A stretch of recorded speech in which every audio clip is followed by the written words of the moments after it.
চলো আজকে তোমাকে দেখাই আমার স্কিন সুন্দর রাখার ম্যাজিক পানি। এটা হচ্ছে ডেটক্স ওয়াটার। আমি সারাদিন নর্মাল পানি না খাইয়ে সারাদিন আমি ডেটক্স ওয়াটার খাই। তাতে কলম আমার স্কিন অনেক গ্লো করে আর ক্লিয়ার থাকে। আমার স্কিনে কিন্তু কোনো বোরন গুটি কিছু কলম নেই, কারণ আমি এলাম ডেটক্স ওয়াটার নিয়মিত খাই সেই জন্যই। আর এই ক্লিয়ার স্কিনের জন্য তুমি যতই স্কিন কেয়ার করো না কেন, এই ডেটক্স ওয়াটারের কলম কোনো বিকল্প নেই। তা বানাতি কলম বেশি ঝামেলা নেই, লাগ দিছে কলম লেবু, তারপরে শসা, আদা, আর হচ্ছে গিয়ে পুদিনা পাতা, আর আমি একটু কালার হওয়ার জন্য বিটরুট দিছি। বিটরুটও কলম আমাকে শরীরের জন্য আর স্কিনের জন্য মেলা উপকার। দেখতেছ না চারিদিকে বিটরুট দিয়ে, আদা দিয়ে, হলুদ দিয়ে কিরাম জুস বানায় খায় বলে মানসিরা সাদা হয়ে যাচ্ছে, ফর্সা হয়ে যাচ্ছে ভিতরেতে। তা এখনো এবিসি জুস আমি ট্রাই করিনি, কিন্তু আমি এই ডেটক্স ওয়াটার সবসময় জন্যই খাই, মানে নর্মাল পানির বিপরীতই। তাই এক এক করে কলাম আমি সব কিছু এনে কুচোই নিচ্ছি। কুচি কুচি করে নিলে আরো বেশি ভালো হয়, বড় বড় করে কাটার চাইতে।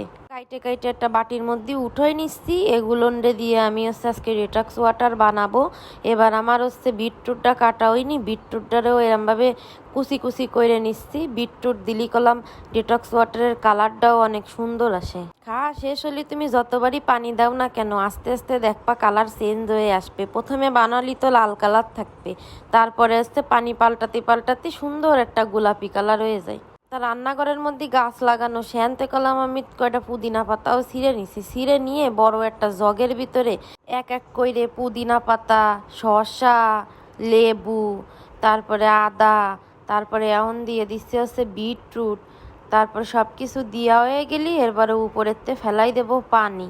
আর কলাম কিছু করা লাগবে না, এই কুচনো জিনিসপত্রগুলোর এর মধ্যে দিয়ে পানির মধ্যে ভিজেলি কলাম ডেটক্স ওয়াটার তৈরি হয়ে যাবে। তো মেলা সময় ভিজাই রাখলি কালারটা একটু পাল্টে আসে। আমি কলাম বেশি সময় ভিজাইনি, তোমাকে দেখানোর জন্যই এই আগে আগে এই ডাইলে ফেলাইছি। আর এই জগের মুখটা যদি এরম একটু ছাঁকনিয়ালা হয় তাহলে কিন্তু পানি ডালার সময় ওই কুচনো আদাগুলো বা বিটরুটগুলো কলাম বারোই আসবে না। তা আমি আজকে একটা ওয়ান টাইম জার নিয়ে নিছি, তার ভিতরে আমি আমার ডেটক্স ওয়াটার ডাইলে নিলাম আর উপরেতে একটা এক্সট্রা দিয়ে দিচ্ছি। দেখো দিন কি সুন্দর আমার ডেটক্স ওয়াটার রেডি হয়ে গেছে। তা আমি কলাম ওই জগের ডেটক্স ওয়াটার শেষ হয়ে গেলি ওর মধ্যে আবার পানি ভরবো, বইরে বইরে খাবো। অল্প একটু সময় ভিজে এই ডাইলে ফেলাইছি, তাতে কি হয়েছে দেখো দিন কি ফাইন কালারটা হইছে। আর খাতিও কিন্তু মন্দ লাগে না, এমন যে তিতে লাগে বা লেবুর টক লাগে তাও কলাম না। তা তোমরা একদিন ডেটক্স ওয়াটার বানায় খায়ে আমারে কয়ে নে তোমাকে দ্বারা কিরাম লাগে। আর তোমরা আগেতে যারা ডেটক্স ওয়াটার বানায় খাও তারাও জানায় নে কলাম কমেন্টে। তাই এই ছিল আজকের আমার ভিডিও, আমার ডেটক্স ওয়াটার বানানোর ভিডিও। তোমাকে দ্বারা কিরাম লাগিছে তা কমেন্ট করে অবশ্যই জানাবা। আর আমার চ্যানেলটারে একটু সাবস্ক্রাইব করে দিয়ে নে, যেহেতু আমি নতুন ইউজার। ভালো থাকো।